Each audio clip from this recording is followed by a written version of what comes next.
Friends, Kent water purifier అయితే second time servicing చేపిస్తున్నాను. అంటే servicing అంటే వాటర్ పోసి కడగడం కాదు, దాంట్లో స్పేర్ పార్ట్స్ ఉంటాయి కదా, సో అవి 1 ఇయర్ 1.5 ఇయర్ లేదా 6 మంత్స్కి ఇట్లా మార్చాల్సి వస్తుంటుంది అనమాట. మనం యూజ్ చేసే దాన్ని బట్టి. అంటే మన ఇంట్లో ఎక్కువ మంది ఉంటే ఏమైంది, అది 8 మంత్స్ 6 మంత్స్కే చేంజ్ వస్తుంటుంది అనమాట. అంటే స్పేర్ పార్ట్స్ చేంజ్ చేయాల్సి వస్తుంది. సో మన ఇంట్లో తక్కువ మెంబర్స్ ఉంటే 1 ఇయర్ 1.5 ఇయర్ కూడా అట్లా వస్తుంటుంది.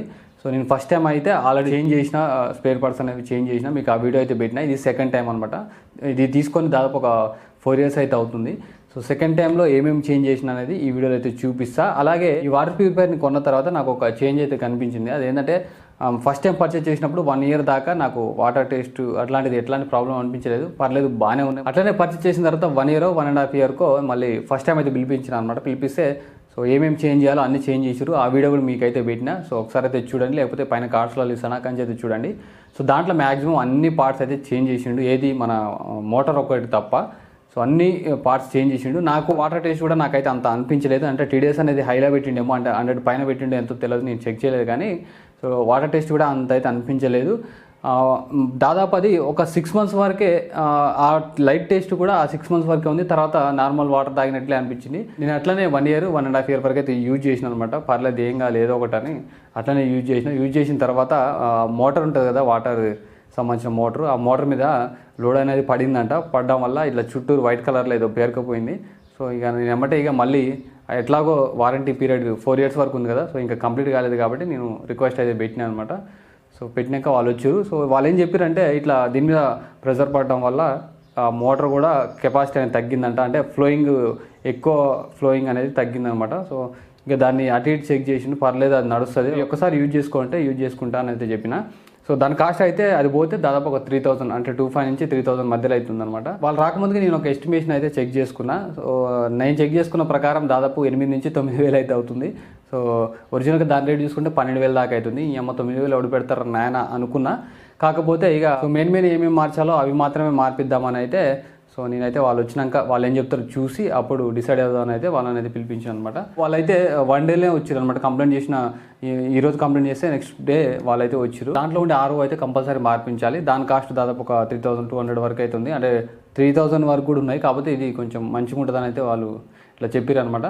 సో నేను దాన్ని మార్పించే అన్న. ఇంకా 2-3 చెప్పారు కానీ ఇంకా అవి అంత అవసరం లేదులే అని నేనే వద్దను అనమాట. సో వాళ్ళు కూడా నెక్స్ట్ అయితే వేయించుకోండి, ఇప్పుడైతే అవసరం లేదు అని వాళ్ళు కూడా మెన్షన్ చేశారు. ఇంకోటి ఏదో మార్చారు అనమాట, RF సంథింగ్ ఏదో పేరు ఉంది, అదైతే చూపిస్తా.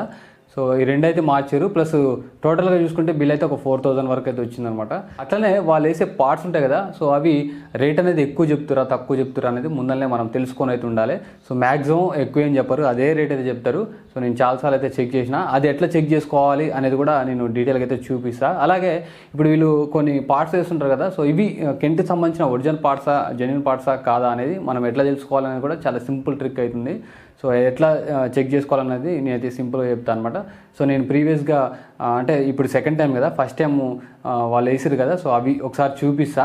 అంటే స్కాన్ చేసి సో అవి జెన్యున్ పార్ట్సా కాదా అనేది సింపుల్గా అయితే చూపిస్తాను అనమాట. సో మీరు కూడా వాళ్ళు వచ్చినప్పుడే సీల్ తీసినప్పుడే మీరు కావాలంటే చెక్ చేసుకోవచ్చు. కాకపోతే నేను చెక్ చేయలేదు, ప్రీవియస్గా అయితే చెక్ చేసాను అనమాట. మీకు డౌట్ ఉంటే మాత్రం మీరు ఒకసారి అయితే చెక్ చేసుకోవచ్చు. సింపుల్గా ఒక 1 మినిట్లో చెక్ చేసుకోవచ్చు అనమాట. ఓకేనా. సో ప్రజెంట్ అయితే నేను ఈ సెకండ్ టైం వాటర్ ప్యూరిఫైయర్ అయితే ఏ విధంగా వాళ్ళు స్పేర్ పార్ట్స్ మార్చిర్రు అనేది అయితే డీటెయిల్గా చూపిస్తా. సో ఒకసారి అయితే మీరు చూడండి. మీరు ఇప్పుడు వాటర్ రాకుండా కూడా రన్ చేసారు కదా, అది మోటార్ మీద లోడ్ పడుతుంది ఆల్రెడీ పడ్డాలి. ఇప్పుడు మేము చెప్తున్నా RO కంపల్సరీ మార్చాలి. సెగ్మెంట్ కార్బన్ అంటే ఇప్పుడు అమౌంట్ ఉన్నాయంటే అది మారుద్దాం, లేదు అంటే అవసరం లేదు. కాకపోతే మెమరీ మాత్రం కంపల్సరీ మార్చాల్సిందే. RO కంపల్సరీ సుక్క అనేది రావట్లేదు దాంట్లో. టేస్ట్ మారాలంటే ఇప్పుడు ఇదే టేస్ట్ కదే, వాళ్ళు అది వేసిన తర్వాత వాటర్ వస్తాయి. దాన్ని బట్టి మూమెంట్ని బట్టి స్పీడ్ వచ్చినాయి అనుకో ఏం లేదు, కొద్దిగా స్లో వచ్చినాయి అనుకో పంపు కూడా మార్చుకోవాల్సి వస్తుంది. ఎందుకంటే మీరు 2 రోజులు రన్ చేసారు కదా, వాటర్ తక్కువ వస్తున్నాయి. దీని మీద ఇవి లేకపోయినా కానీ దీని మీద లోడ్ పడ్డది కదా, అట్లా చూడండి. హీట్ అయింది ఓకే అంటే RO ఒకటి మార్చుకున్నాం, వాటర్ వస్తున్నామో సేఫ్ సైడ్ ఏం కాదు, ప్రాబ్లం లేదు. కానీ RO మార్చినాక రాకపోతే పంపు కంపల్సరీ మార్చాల్సి వస్తుంది. ఎంత ఉంటుంది పంపు? మాక్సిమం పోయి ఉండొచ్చు సార్. అలా పోయింది అనుకో పంపు కూడా 3000 దాకా అవుతుంది. 26-50 ఇంత ఉండే కంపల్సరీ. టేస్ట్ అయితే 6 monthsలో మారింది అసలు. అదే చెప్పచ్చు అసలు అంత తొందరగా ఎట్లా మారిందో అదే అర్థం కావట్లేదు. మేము ఎక్కువ వాడంతగా వాడాం. పోయినసారి గట్టిగా వాడినాం, వాడితే 8 నెలలు సంవత్సరం దాకా బాగానే ఉన్నాం, టేస్ట్ మారలే. అట్లాంటిది ఈసారి వాడంతగా వాడాలి, అట్లా ఎట్లా పోయిందనేది డౌట్ ఉంది. ఈ ఒకరోజు మొత్తం కూడా నీడలే ఇక.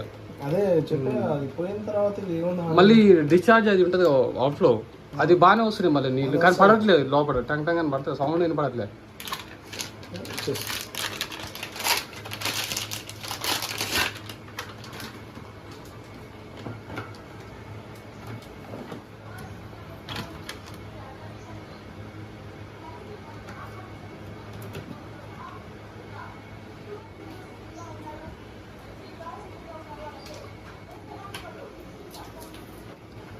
అదొకసారి క్లీన్ చేసుకున్నది పోయింది. ఇది మార్చాల్సింది. అబ్బా తర్వాతకి కలుగుతాను కదా.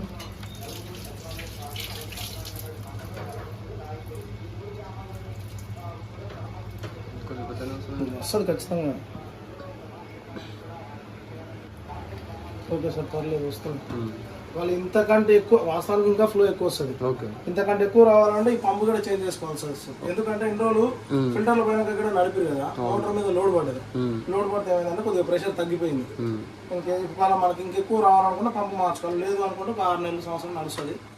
అవసరం లేదు, ఇది ఒకటి సరిపోతుంది. ఓకేనా, పెట్టేస్తుంది.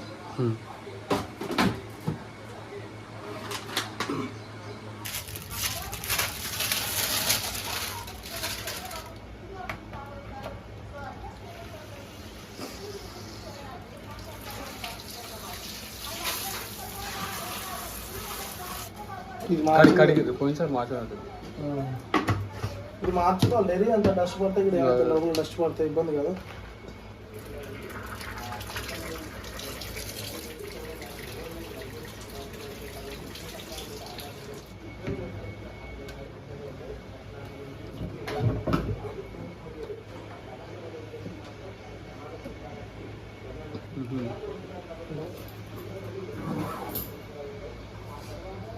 పడుతున్నాడనా? వస్తాను 100%. అయితే ఒక ట్యాంక్ ఖాళీ చేయమంటారా? సార్ కంపల్సరీ కాల్ చేయాలి.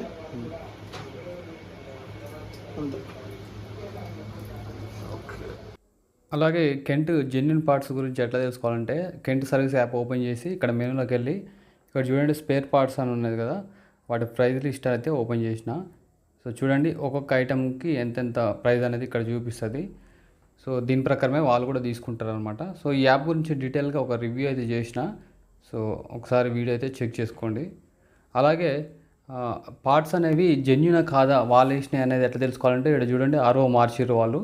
సో మనం ముందు కూడా చెక్ చేసుకోవచ్చు. ఇక్కడ చూడండి క్యూఆర్ కోడ్ ఉంది కదా, దాన్ని అయితే స్కాన్ చేయాలి, లేకపోతే పక్కన ఇట్లా సీరియల్ నెంబర్ ఉంటుంది, దాన్ని కొట్టినా వస్తుంది అనమాట. సో ఇప్పుడు నేనైతే మొబైల్ తోటి అంటే యాప్ ఓపెన్ చేసి నేను ఈ క్యూఆర్ కోడ్ని స్కాన్ చేస్తాను. చూడండి యాప్ అయితే ఓపెన్ చేస్తున్నా. ఓపెన్ చేయగానే ఇక్కడ మీకు కనిపిస్తుందో లేదో కానీ వెరిఫై జెన్యూన్ స్పేర్స్ అని అయితే ఇక్కడ కనిపిస్తుంది. సో దాని మీద క్లిక్ చేయాలి. చూడండి నేను క్లిక్ చేస్తున్నా. సో ఈ విధంగా క్యూఆర్ కోడ్ని అయితే స్కాన్ చేయాలి. ఇక్కడ ఒక్కోసారి స్కాన్ కాకుంటే సీరియల్ నెంబర్ కొట్టినా సరిపోద్ది అనమాట. సో ప్రజెంట్ అయితే స్కాన్ అయిపోయింది. చూడండి ఈ ప్రోడక్ట్ వెరిఫైడ్ అని అయితే ఇక్కడ కనిపిస్తుంది, అంటే జెన్యున్ పార్ట్ అని అయితే మనం తెలుసుకోవచ్చు అనమాట. ఒకవేళ కింద డీటెయిల్స్ అయితే కనిపిస్తున్నాయి కదా, ఒకవేళ ఇట్లా క్యూఆర్ కోడ్ స్కాన్ కాకుంటే ఏ విధంగా మనం సీరియల్ నెంబర్ ఎంటర్ చేయాలంటే చూడండి ఇక్కడ యాడ్ కనిపిస్తుంది కదా. సో ఈ సీరియల్ నెంబర్ ఇక్కడ ఎంటర్ చేసి సబ్మిట్ కొడితే ఒక 5 to 10 secondsలో అది జెన్యునా కాదా అనేది మనకి డీటెయిల్స్ అయితే తెలుస్తాయి అనమాట. ఓకేనా. సో ఈ విధంగా మనం స్పేర్ పార్ట్స్ జెన్యునా కాదా తెలుసుకోవచ్చు. సో ఈ వీడియో నచ్చింది అనుకుంటున్నాను. నచ్చితే లైక్ చేసి సబ్స్క్రైబ్ అయితే పక్కా చేసుకోండి. ఓకేనా. Thank you.